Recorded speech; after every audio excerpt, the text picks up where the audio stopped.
Hello and welcome back. This is the actual week one lecture, so we can jump into our first book, The Narrative of Cabeza de Vaca. I already introduced it in the introductory lecture, gave you guys a little bit of context, mostly just told you to read the critical intro. So hopefully, maybe you've at least done that by now, and it's great if you've gotten started on the text itself. So we're going to roughly cover the first half of the narrative here in the week one lecture, and then we'll cover the second half next week in week two.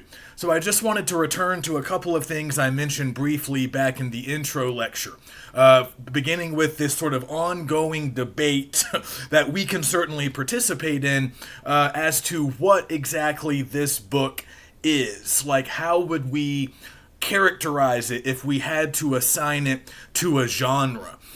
So as I mentioned last time, it does belong to this old genre that's sort of not particularly literary. It was more of an official document, a letter of relation, an official account written by a member of a royal expedition, as Cabeza de Vaca was, and usually addressed to a king or some other royal personage who was probably funding the expedition and would be in a position to maybe fund more exploration or conquest. So these were largely informational documents, like we were saying before. Writers would often want to talk about natural resources, what they saw, relations with Native Americans, different things about geography, how easy is it to get to, how close is it to other colonial holdings. So that's sort of the official reason that this thing exists, right? But what makes it interesting, and the reason we still study it is because Cabeza de Vaca goes on this wild adventure after the Narvaez expedition falls apart in the modern day state of Florida. So it becomes a very unusual expedition. And even though, like we said before, the book sort of lacks a lot of literary elements, it lacks a lot of things that we would typically expect to find in a work of literature, like detailed character development, a lot of figurative language, sort of elegant, prose. We don't necessarily get all of that, but a lot of scholars still argue that the book kind of reads like an adventure novel, and it has a lot of the subject matter that would later be featured very prominently in a lot of adventure novels. And it also kind of functions as this expedition narrative, this document of early European colonialism in the New World and early contact between Europeans and Native Americans. So I mentioned that in the intro lecture, that's really one of the things that scholars look at the most, is just the fact that Cabeza de Vaca is one of the first Europeans to really be exposed for an extended period of time to Native American culture, society, different groups. He's observing different cultures, different people in different places. So in some ways, a lot of people argue that the book kind of functions like ethnography. So if you're not familiar with that, that's just a branch of anthropology that essentially is, I have the definition here. It is the systematic study of individual cultures. So he's obviously, at best, an amateur ethnographer. He's not trained. He's not a trained anthropologist, right? He doesn't always really know what he's looking at, which some people find kind of interesting. Obviously, he does get things wrong. He can be very ignorant, obviously, at times, as one would expect, I guess, from somebody who's very new to the environment. But as the book goes on, I do want you to ask yourself if you think he changes, if you think his attitude changes. Obviously, his circumstances change quite a bit. And when his circumstances change, that might, that change might also influence other changes in terms of his outlook, the way he regards Native people, the way he interacts with them, the way he writes about them. Again, he gets a lot more detailed in his descriptions as the book goes on. You'll notice that when they're on the peninsula of Florida, early in the book, when the Narvaez expedition is still kind of unified and coherent, his descriptions of Native Americans are quite vague and brief. And that makes sense, right? Because at that point, his primary goal isn't necessarily to observe a lot of their culture or like social rituals. It's more about deciding if they're friendly or hostile. And of course, as we mentioned before, the Spaniards were often looking to exploit Native Americans, to, use them for their own benefit, maybe even to enslave them. Often they were trying to convert them to Christianity, but sometimes they would force Native Americans to do hard labor. They would often force them to sort of try to show them gold or silver or other valuable natural resources that they thought might be near. So, not exactly benevolent purposes at first, but then later on, when he becomes more reliant on them, when he's on the island of Mojado, or once he gets to the mainland of Texas, and then much later when they end up in what is, now Mexico, his attitude does seem to shift a bit, but we can definitely see that his descriptions become a lot more specific, a lot more detailed. He's paying a lot more attention. And obviously his life depends on it in some cases, but he also starts to make some observations that are, worth considering, and they show maybe a little bit more nuance and just a little bit more consideration for these other people who he was initially very, dismissive of. So scholars have talked about that, written about that, and there's a debate as to, how authentic we should really regard any conversion or change of heart that he might experience. We can talk more about that, though, once we've gotten near the end of the book, or maybe next week once we've finished part 2. So it's a little bit of an ethnography. It might feel a little bit like an adventure novel. We know it's a letter of relation.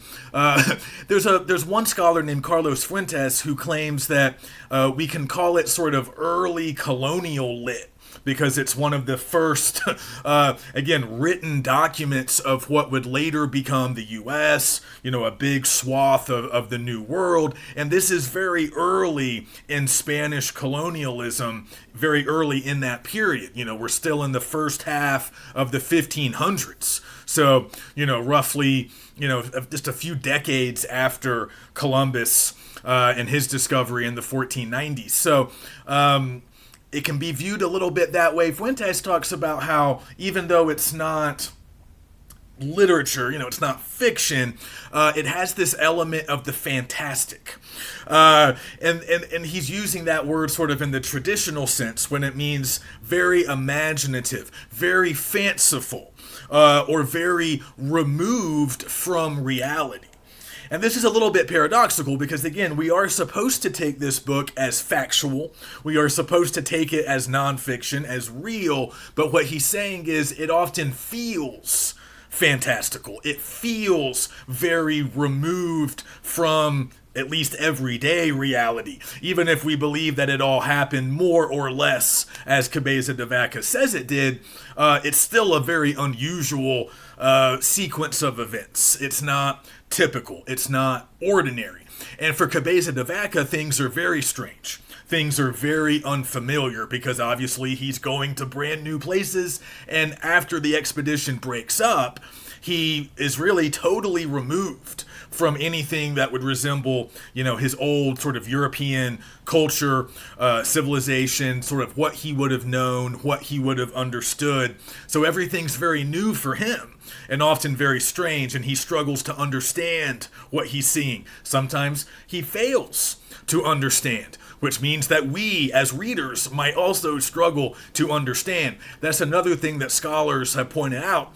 In fact, sort of by praising, a lot of this comes through the praise of the editors, who are given a lot of credit for doing a really nice translation here, a very literal translation of Cabeza de Vaca's 16th century Castilian Spanish, which is not, of course, the same as what you would hear, a contemporary Spanish speaker sound like today. So the language should sound a little strange to us. I don't think it's very hard to read.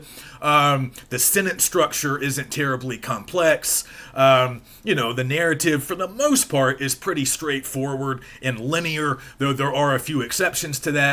So it's not so much hard to follow, but it's just again, maybe a little strange, a little unfamiliar. But what some scholars have pointed out is that it's actually a good thing if readers feel that way, because if you feel a little uncomfortable, if you're a little uncertain, a little off balance, then you're kind of capturing the feeling of Cabeza de Vaca, because that's very much how he feels throughout much of the narrative. A little bit unsure, not familiar with what is going on, not familiar with where he is. He doesn't always have the language or the frame of reference to adequately describe what he's seeing. That's something that we need to sort of keep in mind. It's a limitation. It's a drawback. And it sometimes can be a little frustrating for us as readers, but it's also very illuminating if we're thinking about our narrator, if we're thinking about the author and also our protagonist and our narrator throughout the book. We should think of him as very far from omniscient. He is certainly not all-knowing. He's often very much lacking in knowledge, and he doesn't really have the necessary experience to fully understand this new continent, all of these new people that he is, encountering, new crops, new trees, new animals, new bodies of water. Everything's new to him.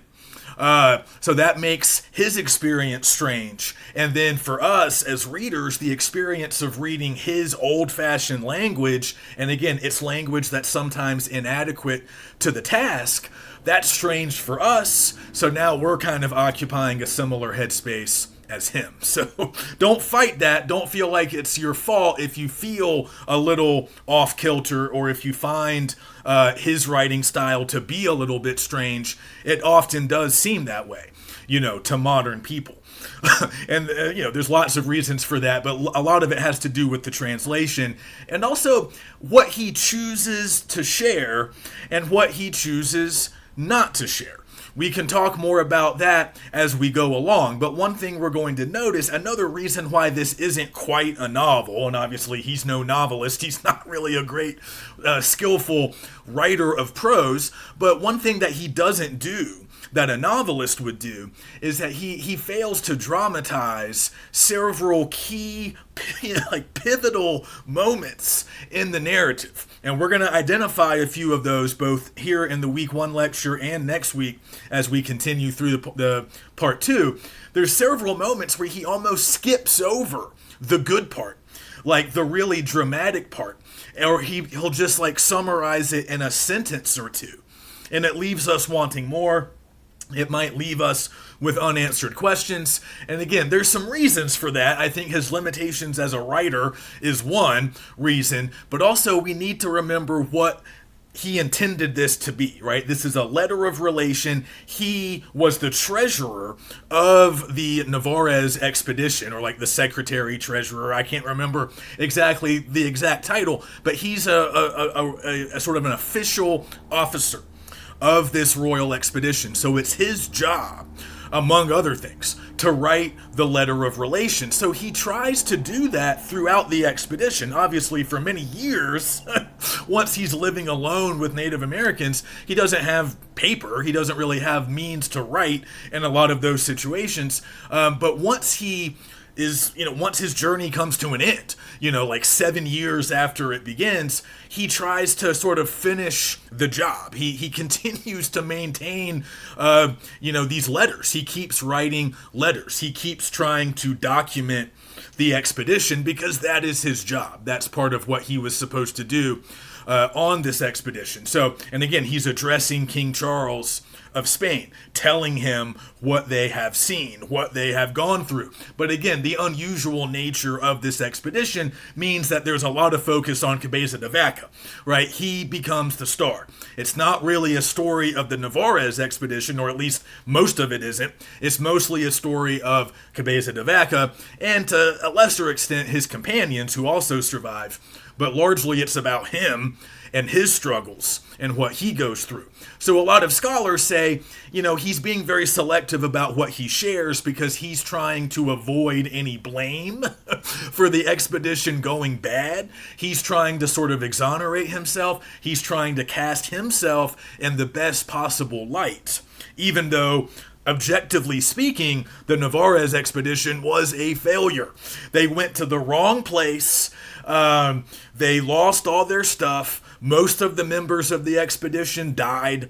It was a complete disaster. So, in light of that, we might be able to understand why he might leave out certain details. But it is a little bit weird at times because, yeah, there are moments where maybe he's trying to save his own behind. But then there's other moments where he skips over stuff that might have brought blame to others. But for whatever reason, he doesn't dramatize those pivotal moments like a more traditional work of literature, like a novel would. So again, those can be frustrating as readers, but we should also dig into those moments and think more about them because they are, thinking about his choices and thinking about some of his rationale can often be pretty interesting. So I just wanted to give you a quick note about the edition of the text that we are reading. So we've already mentioned the importance of getting this edition from the University of Nebraska that I ordered through the GBC bookstore. And I've already heard from a few of you that the bookstore doesn't have all of the books right now, and some of us are waiting, and that's fine. Hopefully you can get this one soon, and that is the one they're going to send you. So again, this is the best edition that exists now, but we should also keep in mind that there were multiple editions of Cabeza de Vaca's narrative, not just the one that we're looking at. And again, this goes back to the letters of relation. This goes back to what it was originally supposed to be. So like I said, he continues to write reports after he's sort of rescued by other Spaniards in northwest Mexico, in what is now northwestern Mexico. And then shortly after that, in 1536, he writes a joint report with the other two surviving Spaniards of the expedition, Castillo and Dorantes. All right, so the three of them write a joint report where they basically provide a complete account of all the stuff that happened to them from the beginning of the Narvaez expedition all the way until their rescue 7-8 years later. Okay, but apparently Cabeza de Vaca wasn't really satisfied with that version.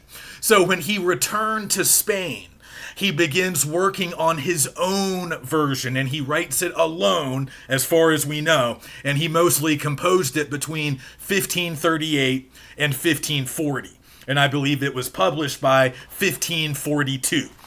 That's the one that we are reading. But that joint report that he previously did with Castillo and Dorantes, it didn't go away. It became the basis of a work of history, later written by a Spanish historian named Oviedo.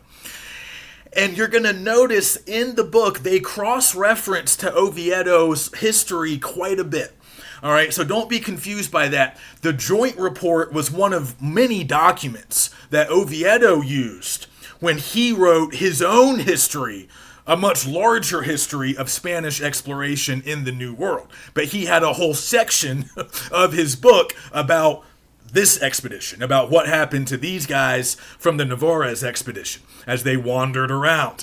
Okay, so often the editors of our book will cross-reference to Oviedo's work to see if there's any discrepancies between Cabeza de Vaca's solo narrative versus the joint narrative that he wrote with Dorantes and Castillo previously.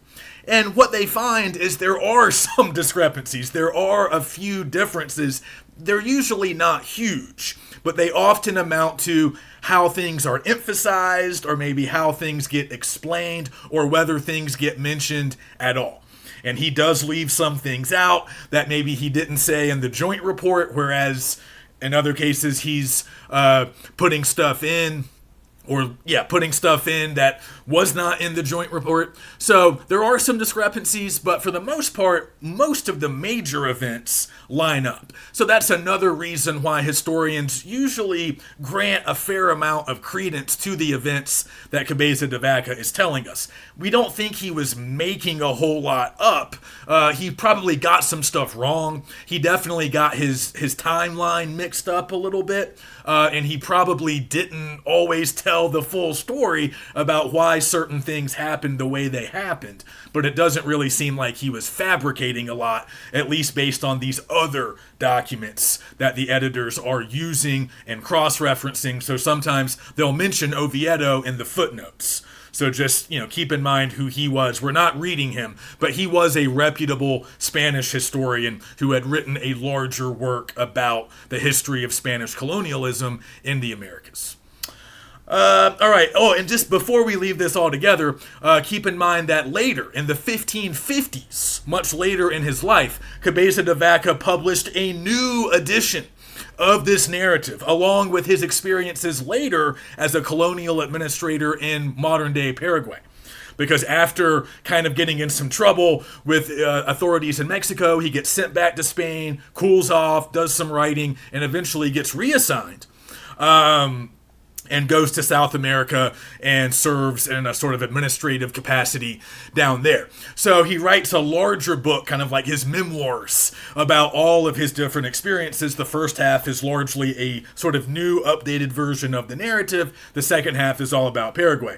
We're not looking at that. It's a little different, but again, not super, super different. But largely this 1542 version that he wrote once he got back to Spain after his adventures in U.S., what is now the U.S. and Mexico, that's the version that we use. But we do like one thing from the 1555 edition, and that is different chapter breaks and different chapter titles. So they've actually used the chapter breaks from the 1555 edition in our book. That's just for convenience. That's just for you guys so you can stop at the end of a chapter. There actually aren't chapters in the 1542 edition. So the editors are just helping you out by using that feature that Cabeza de Vaca later added in the 1555 one. They're putting them in there. You can see them kind of at the top of the page. They're telling you, hey, this is the beginning of a new chapter. Like if you look on page 55, just at random, next to the letter V, they're telling you, hey, this is the beginning of what would be chapter 4 in that 1555 edition. Again, the editions are closely similar enough to where, they're confident, they're comfortable plugging in those chapters to an earlier version of the text because the narrative is largely the same. All right, but that's just a little bit helpful as you're reading. You might want to take some breaks and you can use the different chapters to help you do that. All right, so one more thing I just want to briefly remind you of from last time from the intro lecture is just a note on geography. And this is important to keep straight because it's at the core of what goes wrong with the Narvaez expedition. So as I mentioned last time, they're trying to go from Cuba, where the action begins, at the very start of the narrative they're in Cuba, they're trying to go from there to northeastern Mexico, what is now northeastern Mexico. So they're traversing the Gulf of Mexico, and they're trying to basically explore beyond the area that they had already conquered in what is now Mexico. So, like I mentioned before, at this point, only a few decades into their colonial journeys in the Americas, the Spanish didn't have a great grasp on the geography of all of the Americas, particularly when it came to North America. They had only tracked along the coastlines. They didn't know how big North America was. And they didn't know the extent of the land that they were claiming, for the Spanish crown. So they needed to learn more. And that was the whole point. So when the expedition begins in 1527, like I said, they hadn't really penetrated beyond what is now, I think, like the state of Tamaulipas, Mexico. If you look on a map, and they have some good maps in the book, they really hadn't gone beyond that point. And where the expedition was trying to go, they were trying to get to the Rio Panuco, a river in that area.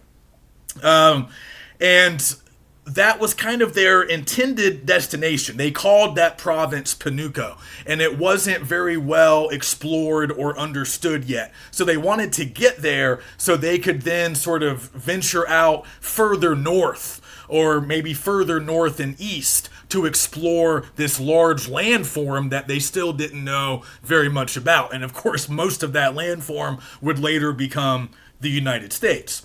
So that was the goal, right? It's important to keep that in mind. And they're showing you their intended destination, their intended route on one of those maps in the book. But that's not where they end up.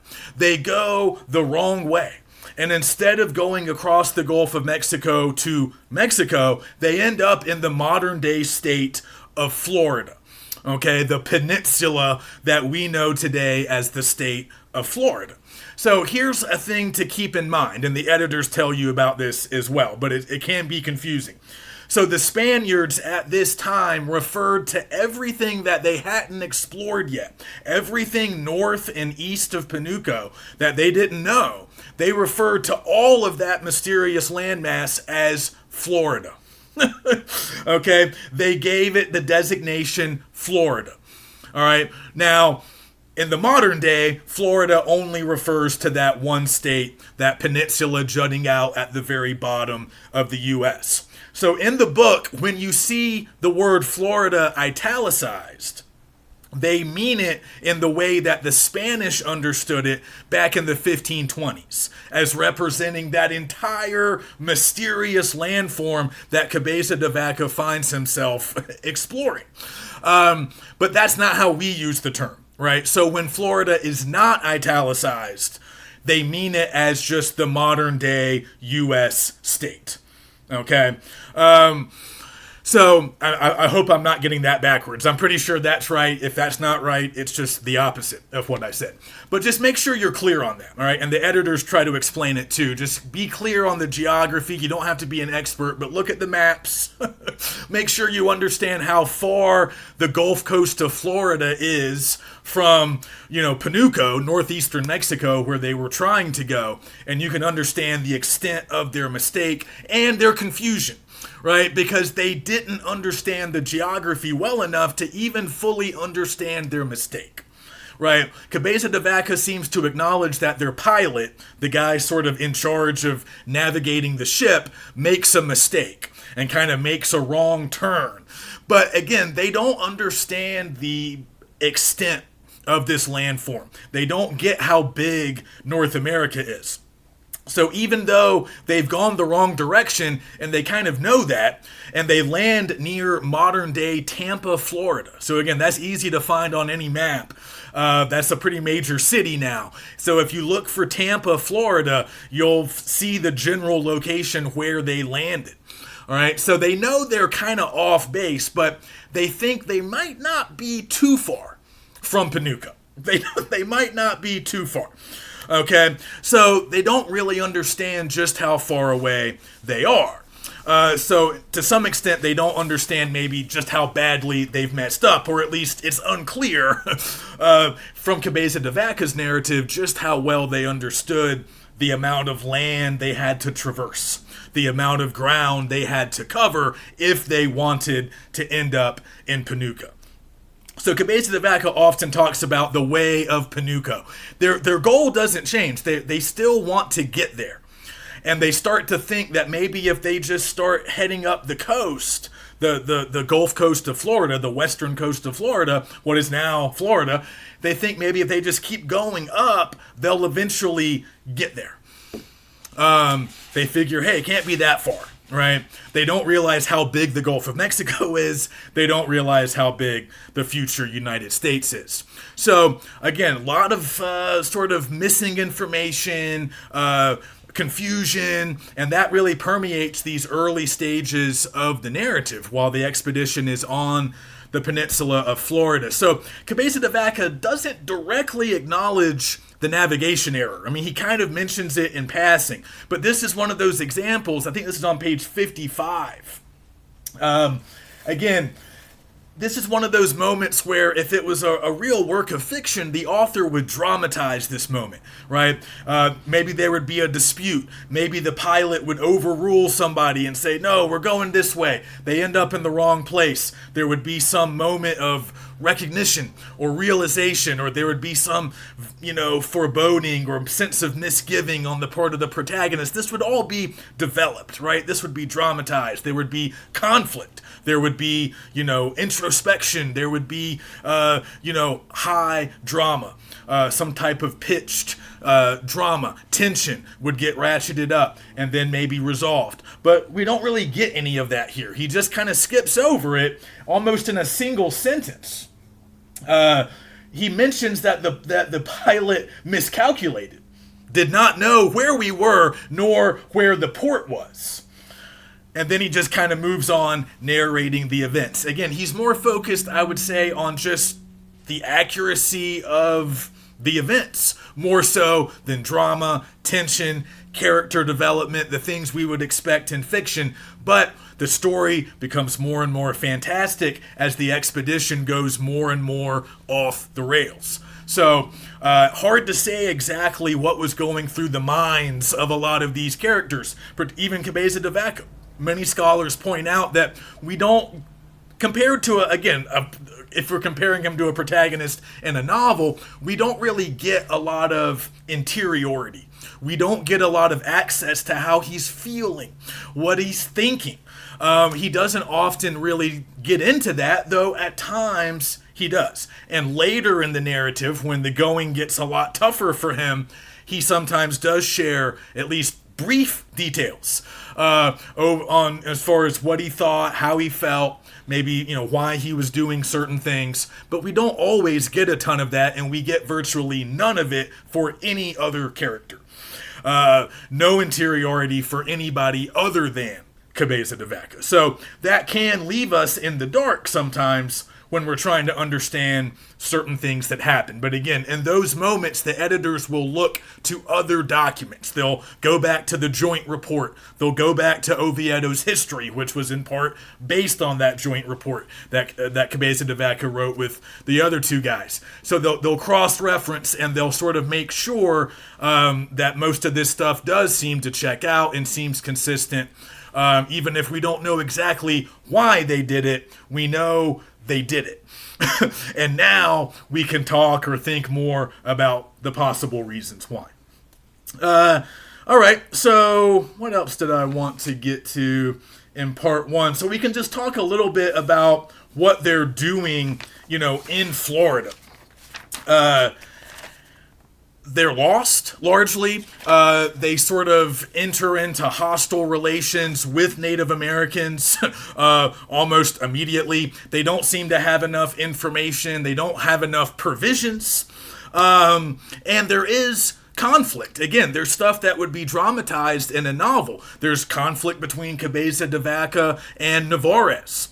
They get into an argument. Narvaez kind of asserts his authority and overrules Cabeza de Vaca because Cabeza de Vaca doesn't think they should go overland and explore. He doesn't think they really have the resources or the info to do that. Narvaez overrules him and sort of insults his honor, right? Because he suggests that maybe Cabeza de Vaca is scared and maybe he should stay behind with the ships if he's so concerned about what might happen if they venture out into the woods. So as a gentleman, as a minor nobleman who was a lifelong soldier who had attained some considerable rank and reputation by this point, that was a real insult to Cabeza de Vaca. He would not want anybody to think he was cowardly or scared of a potential conflict. So he goes, even though he doesn't seem to think it's a good idea. So this is a moment where either he's providing some authentic interiority and telling us, hey, I didn't want to, but Narvaez made us. Or the less charitable reading would be he's covering his own ass. He's saying, we messed up, but it really wasn't me, right? It was Narvaez. It was others. It was their mistake. It was the pilot, right? I didn't want to do any of this, and I was overruled. So one concept that I want to introduce, and we can sort of talk about it more today and a little bit more next week as well, something that a lot of scholars have mentioned, is a word called disengaño. Desengaño. And the rough translation to English is disillusionment or disenchantment, brought on by a sort of unpleasant realization of truth.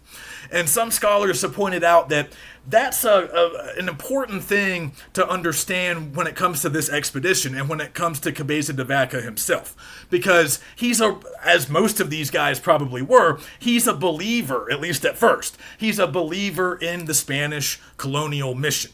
He's a believer in this expedition. He wants to explore. He wants to conquer. He wants material gain. But like a lot of conquistadors of that era, he also thought, we would probably say wrongly now, but he also thought that it was in the Native Americans' best interest to convert to Christianity and adopt Spanish culture and civilization. So he was filled with this sort of righteous belief, as again, most of his peers would have been, that what he was doing was right and that he was spreading, European civilization, and that was a good thing, and they were going to triumph, and it was all going to work out, both for his own personal gain and the glory of the crown. But of course, it doesn't turn out that way. The expedition goes wrong. They mess up. Most of them die. Right? So in the process, they lose a lot of the trappings of their European culture, right? And that's part of the change that we might observe in Cabeza de Vaca. He starts out very much as a early modern European, and many scholars would say early modern Europeans were almost like medieval Europeans, not fully modern in terms of how they saw the world. Remember, we're talking about the 1520s. Right? Just roughly, 30 some odd years after Columbus first landed in the Caribbean. So, a very different mindset from what we're accustomed to today, but he's entering this new space, and his only frame of reference, his only way of understanding is to fall back on European standards, his European education, his belief in the power of Spanish culture, Spanish civilization. But over time, he loses all of that, right? As the expedition falls apart, and he's no longer, just very literally, he spends long periods of time completely isolated from all other Spaniards. He's not with other people like him. He's not with other people who share his culture, his belief, his religion, his background. So he has to adapt. And he has to adapt to a new world, new people, new cultures, new societies, new geography, and a total new reality that's divorced from his old European identity. So a lot of scholars think his identity changes. He becomes this kind of more hybrid person, right? He's not just a European by the end of the narrative, because he spent so much time with Native Americans. He started to, become more of a product of what we might call transculturation, which is the sort of melding and combining of different cultures. That's a term that gets talked about more in social science, but again, because we can maybe read this a little bit like an ethnography, some scholars argue we can kind of apply a lot of social science and a lot of those ideas to what Cabeza de Vaca is doing and kind of what happens to him as his original Spanish culture collides with all of these different native cultures, and to a certain extent, he has to adapt. He has to adopt these Native American cultures and live within them, at least for a number of years. And in some ways, he might, that's probably going to change, his way of thinking and his way of maybe seeing the world. So we can think about that more.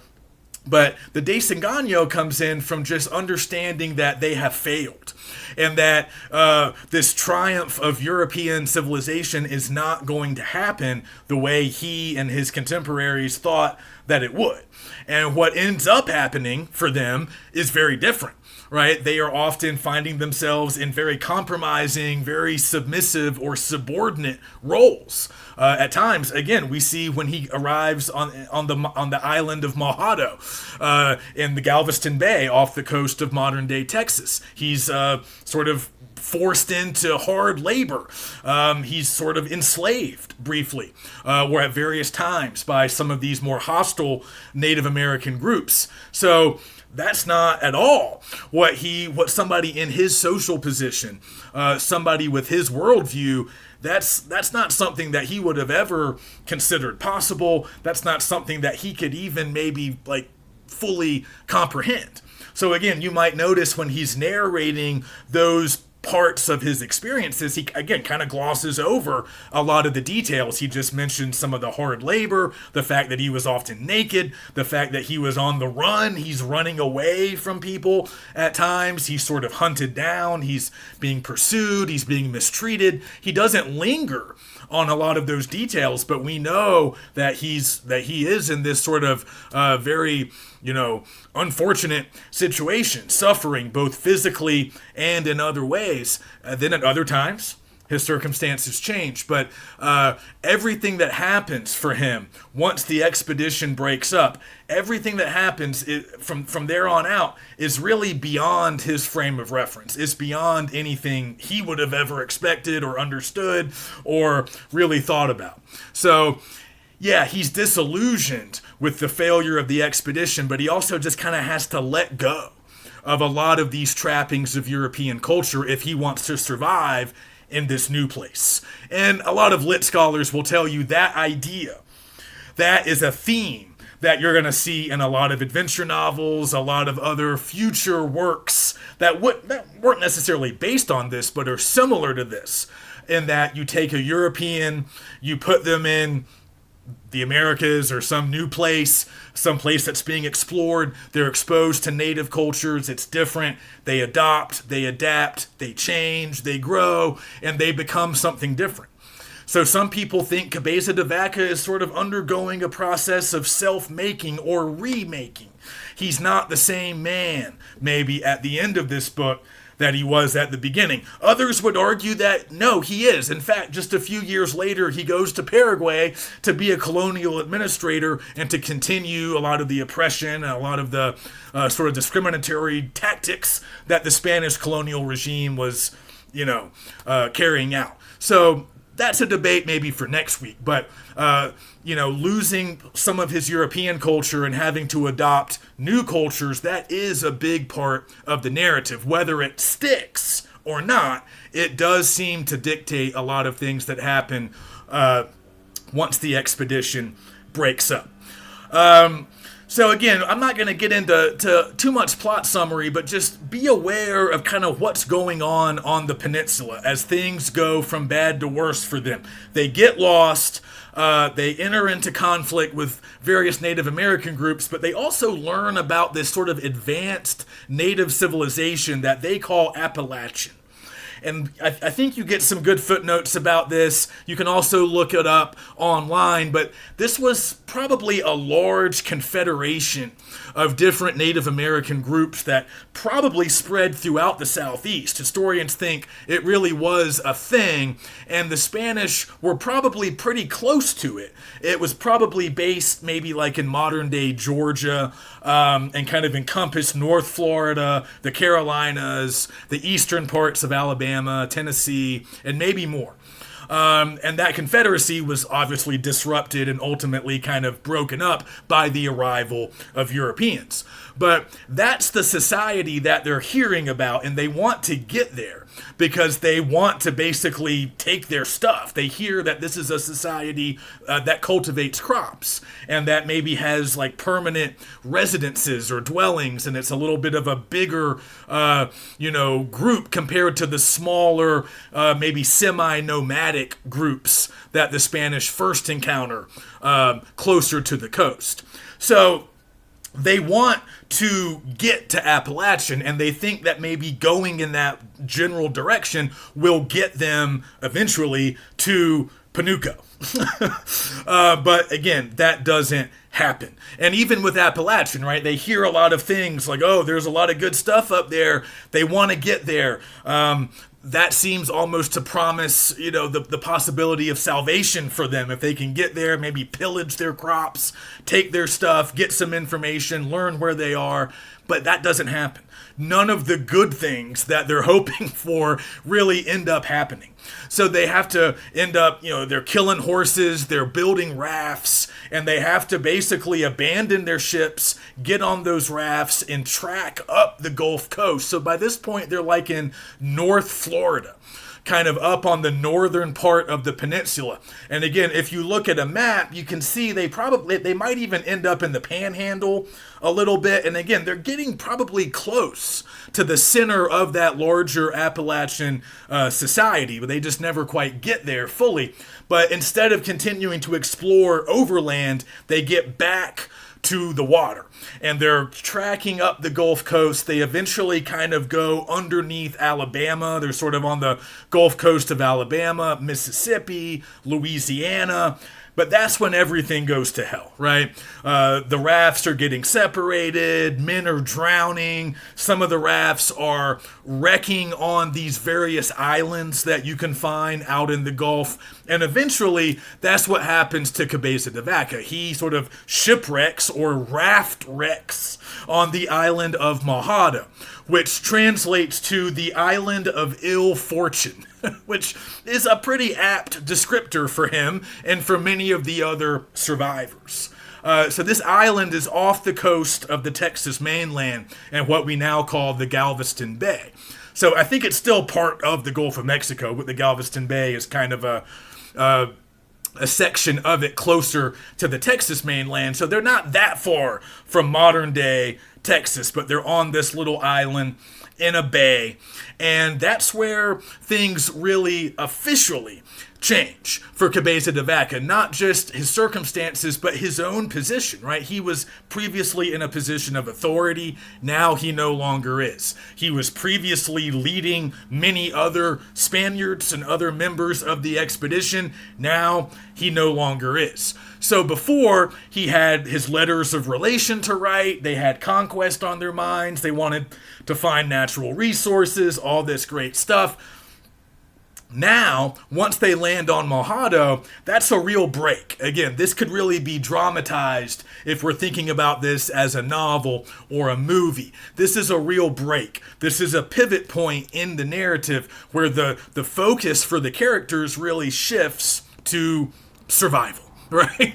Can we survive? What are we going to do? Where are we? How do we get to Panuco? Where's everybody else? Right? All the structure, all the coherence, all the rules of the Spanish colonial system, of the European stuff they all knew, it's all gone.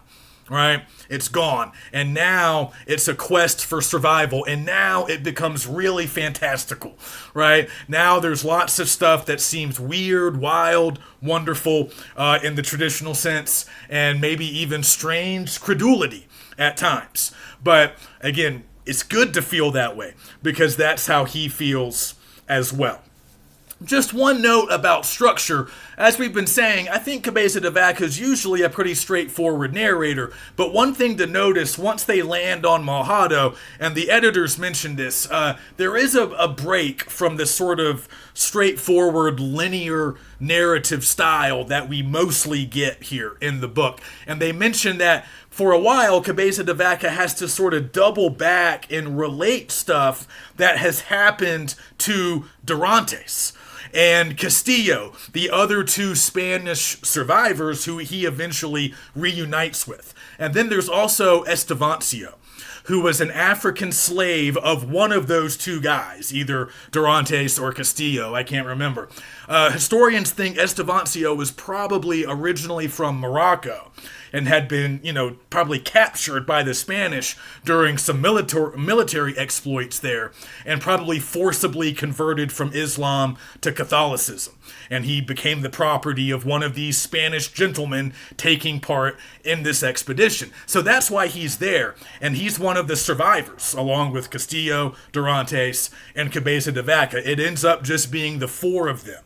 They end up reuniting on the Texas mainland. At various times, times these guys are either on Mojado or they're on the mainland, because they're being held by native groups who kind of travel back and forth. They're following food sources. I think they're like fishing for oysters in the Gulf, and sometimes they're on the island, sometimes they're on the mainland. So sometimes Cabeza de Vaca is able to come into contact, at least briefly, with another survivor. But then he goes years, several years, without seeing any other survivors of the expedition. So again, he's living solely by himself for a number of years with Native Americans. And then eventually he reunites with his fellow survivors, and they flee down the coast of Texas towards modern day Mexico. And they eventually cross the Rio Grande into Mexico, and they're actually getting pretty close to Panuco. If they had kept going in the direction that they were going, they would have eventually gotten there. It would have taken some more time, but they were going in the right general direction. But, as we'll see a little bit later in the narrative, they make sort of an inexplicable decision to go overland once again. But they're doing it, I shouldn't say inexplicable. There's probably a lot of reasons. We just don't know exactly what the deciding factor was. But there's some candidates. Maybe they were scared of more hostile tribes who tended to be more along the coast, sort of semi-nomadic sort of groups of hunter-gatherers who tended to be a little more hostile to these newcomers. And they had heard that if they went more overland, they could maybe find more settled, larger societies, more like Appalachian, places where they cultivated crops. See, that was very important for the Spanish. Again, we gotta think a little bit more like medieval people. Cultivating crops was a big deal, right? And decisions about where to colonize, where to conquer, were sometimes, at least in part, based on how fertile the land was. Can we grow stuff here, right? Most societies back then were still very agricultural. Even more, quote unquote, advanced, at least technologically advanced European societies were still very agrarian, still very agricultural. So when they heard about tribes that cultivated crops and had permanent dwellings, as opposed to the more warlike nomads, when they heard about the crop growers, they usually wanted to find those people. They were like, okay, they're going to have food. They're going to have stores of food. They're going to have plenty of stuff. They're going to be a little bit more, friendly, oftentimes, perhaps less warlike, more willing to trade, barter, create alliances. So we'll see a lot more of that once they cross into Mexico. So that could be a reason why they changed course. But before they reach Panuco, they end up going all the way across Mexico. And they eventually find other Spaniards nearly on the Pacific coast, almost on the other side of modern-day Mexico. But we'll talk more about that in part 2 next week. So one key thing that happens on the island of Mojado is and this is right around the part where you guys can kind of, stop. I don't remember exactly. I think I'm telling you around page 99 is where we can maybe stop for part 1. It's really up to you guys. Like I said, you can be more self-paced when it comes to reading. I'm just giving you a general idea on the syllabus, on the schedule, as far as kind of roughly where you might want to be. If you're not quite halfway through, that's fine. But one thing I want to talk about, and I'll end here for part 1, is what happens on Mojado when they are invited, he and his fellow survivors are invited to function as healers. And I want us to notice their initial reaction to this. And they're kind of amused by it. I'm going to find this passage here.